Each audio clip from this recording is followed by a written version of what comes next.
Euh, cette école, comme je le formulais tout à l'heure, c'est un lieu d'apprentissage.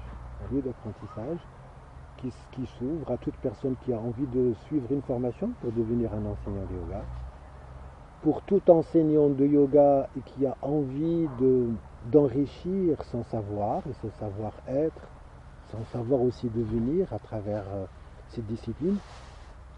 Parce que le cadre il va être ouvert à plusieurs approches d'autres disciplines qu'on peut enseigner donc, d'une façon traditionnelle. Le travail sur le corps, l'ouverture sur la psyché, ça peut être vraiment un enrichissement. Et aussi, l'école est aussi ouverte à toute personne qui a envie de faire un cheminement personnel, une voie aussi de transformation, un cheminement personnel, à travers ce qui va être proposé comme voilà, des ateliers, des cours voilà, autour du yoga et tout ce qu'il y a avec le yoga. Une formation qui est faite sur 4 ans pour respecter les normes justement de l'Union européenne, parce que je pense aussi que c'est un grand pas en fait aujourd'hui, c'est de voir que la plupart des fédérations adhèrent quelque part à quelque chose qui est de l'ordre de cette et qui correspond à un programme minimum. Je pense qu'il est très très important de le valoriser aujourd'hui.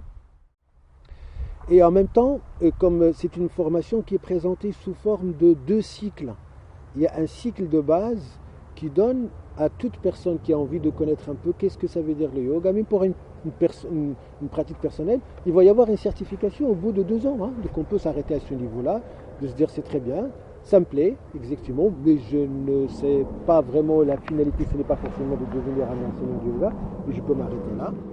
Il y a aussi les auditeurs libres, des gens qui veulent venir pour faire simplement un module. Le yoga tel que est défini par Patanjali, celui qui a... Donc c'est tout d'abord un état d'être, et c'est aussi une démarche. Voilà, donc un état d'être qui peut s'expérimenter par le travail sur le corps, qui peut s'expérimenter par le travail ou par des exercices autour de la respiration, le souffle, et aussi par des outils qui sont autour de la psyché, du mental, par des techniques de contemplation, de concentration, de méditation.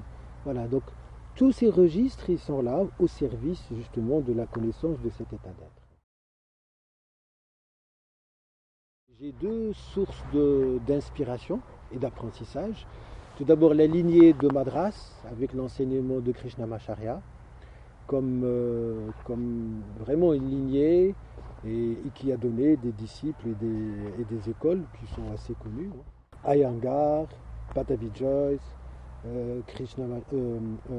Desikachar, Sri Bashyam, Indira. Donc il y a pas mal d'enseignants qui sont connus dans le monde et qui ont vraiment fait connaître le yoga et on le voit aujourd'hui, hein, avec toutes les ramifications de cet enseignement. Et il y a ma deuxième source d'inspiration qui est le Shivananda et tout le courant tantrique. Dans le courant tantrique, il y a l'enseignement bien sûr que j'ai reçu personnellement de André Valisbeth, ou bien de ce que j'ai reçu aussi à travers l'enseignement de Satyananda et de ses élèves. Le courant tantrique aussi à travers les techniques de méditation qui sont enseignées par le Vijnana Bhairava Tantra, qui est un grand texte aussi d'inspiration tantrique et méditative. Hein. Donc ce sont mes 2 sources d'inspiration et d'apprentissage. Et c'est ce que je propose effectivement dans ce cheminement. Ou bien je peux le formuler autrement, je dis plutôt le Patanjala Yoga, avec tout le texte, tout l'enseignement de Patanjali, et comment lui il présente le yoga, et qui a ses racines en fait dans l'enseignement védique. Voilà. Et le courant tantrique à travers le Hatha Yoga, le Hatha Yoga et tous les textes qui sont liés avec tous les textes autour du Hatha Yoga et les origines tantriques qui remontent à la civilisation plus dravidienne, pré-védique et qui parle un peu des religions, si on peut parler de mots religion, donc, premières, hein, qui ont une relation avec la nature et qui vont valoriser les valeurs du féminin et de la femme. Donc ce sont mes deux courants d'inspiration qui sont au cœur de ce que je propose. Donc un travail sur le corps, c'est le yoga asana, hein, donc c'est vraiment le yoga asana, la pranayama, mais en même temps avec deux approches qui sont différentes et qui nous permettent de goûter et d'expérimenter les postures, hein, qui sont l'enseignement, qui sont, je dirais, le cœur de l'enseignement aujourd'hui du yoga, travail sur le corps et les postures, voilà, mais de les goûter avec deux approches différentes et qui correspondent en fait à notre polarité. C'est que nous avons le féminin et le masculin qui est en nous. Voilà, donc ça me paraît, donc, à l'image du Hatha Yoga, c'est le soleil et la lune, donc le Hatha Yoga. Donc si on me dit très souvent, alors donc quel est l'enseignement, qu'est-ce que tu enseignes au yoga? Je dis c'est le Hatha Yoga, avec deux approches différentes et complémentaires, que sont une approche qui va être plus de l'ordre du masculin, voilà, et une autre démarche qui est plutôt du féminin, et qui peuvent faire effectivement un mariage voilà, heureux. Voilà.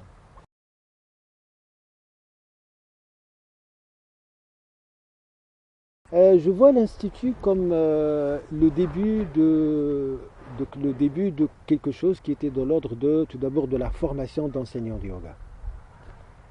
Au Maroc, parce que donc il n'y avait pas d'autre formation de yoga au Maroc, donc il fallait vraiment démarrer quelque chose, que c'était une nécessité, c'était un besoin. Et là maintenant je me réjouis parce que non seulement il y a pas mal de gens qui ont été formés au Maroc et qui enseignent partout par ailleurs, hein, ils ne sont pas restés voilà, qu'au Maroc. Et il y a d'autres approches, maintenant d'autres formations qui prennent racine au Maroc. Ça me paraît une très très belle, voilà, un bon cheminement. L'école aujourd'hui, maintenant en France et en Méditerranée, et l'école méditerranéenne à Perpignan, je le vois comme un prolongement. Comme ici, donc sur l'autre rive de la Méditerranée, où il y a une expérience. Il n'y a pas une école de yoga, il y a plusieurs écoles de yoga.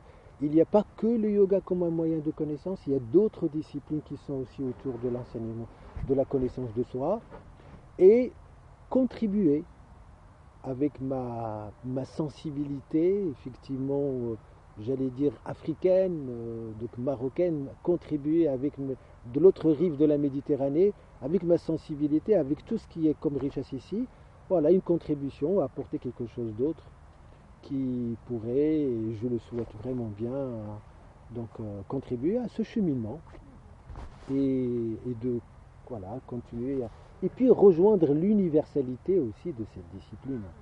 Donc même si je parle des particularités, l'essentiel c'est de rencontrer justement notre dimension de humain.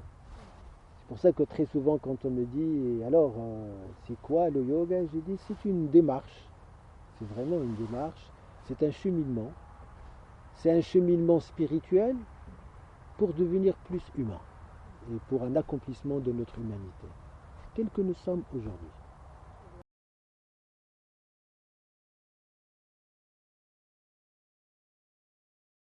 Je suis de plus en plus touché par ce que je vois qui fleurit.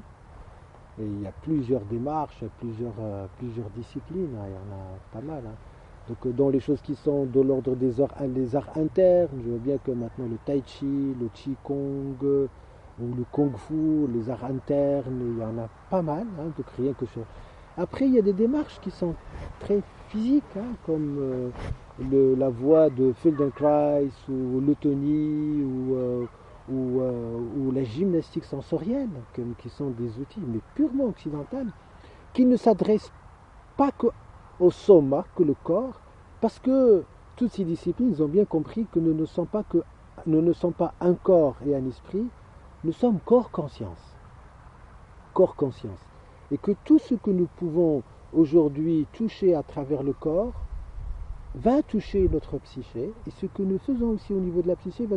Et au niveau de la psyché, il y a pas mal de moyens que je vois qui évoluent, qui sont très riches.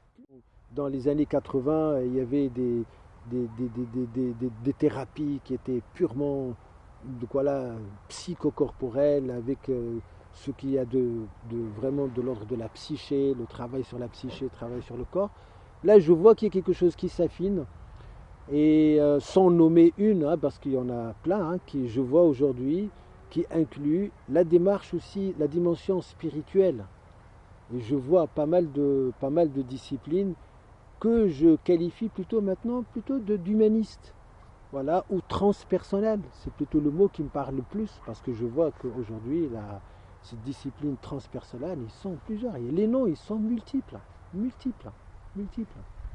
Et pour ne pas trahir une par rapport aux autres, je dis en fait toutes ces démarches qui sont de ce que j'appelle aujourd'hui, ou ce que je vois comme le transpersonnel, et qui sont des démarches qui sont plus holistiques, qui prennent l'être humain dans sa globalité, dans sa dimension physique, dans sa dimension psychique et dans sa dimension spirituelle. Et il y a un grand foisonnement, vraiment un grand foisonnement. Et chacune a sa place, vraiment chacune a sa place. Je dis aujourd'hui que quand on rentre dans un jardin, il y a plein de fleurs, ce sont toutes des fleurs, des couleurs multiples, des parfums, des formes, c'est des fleurs. Voilà, donc nous sommes dans un moment béni où il y a une richesse, et chacun a qu'à vraiment prendre, voilà, et de savoir partager. Je pense que ce qui me tient à cœur aujourd'hui, c'est de comment partager sans juger les autres disciplines, voilà, sans exclure, voilà, en respectant chacune dans ce qu'elle apporte, et de voir qu'il y a la place pour tout le monde.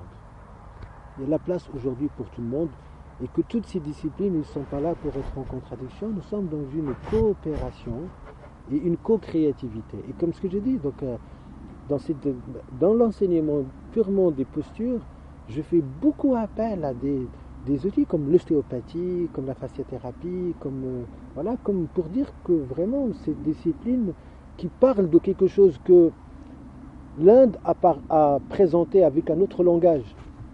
Ce qui fait que je me dis toujours, le yoga ne s'adresse pas qu'à un corps anatomique, elle s'adresse aussi à un corps poétique. Et aujourd'hui, nous sommes à un moment béni où on peut effectivement comprendre ce langage poétique que le yoga a utilisé avec un langage, avec des outils d'aujourd'hui, et qui peuvent nous aider à apporter un grand éclairage et une richesse.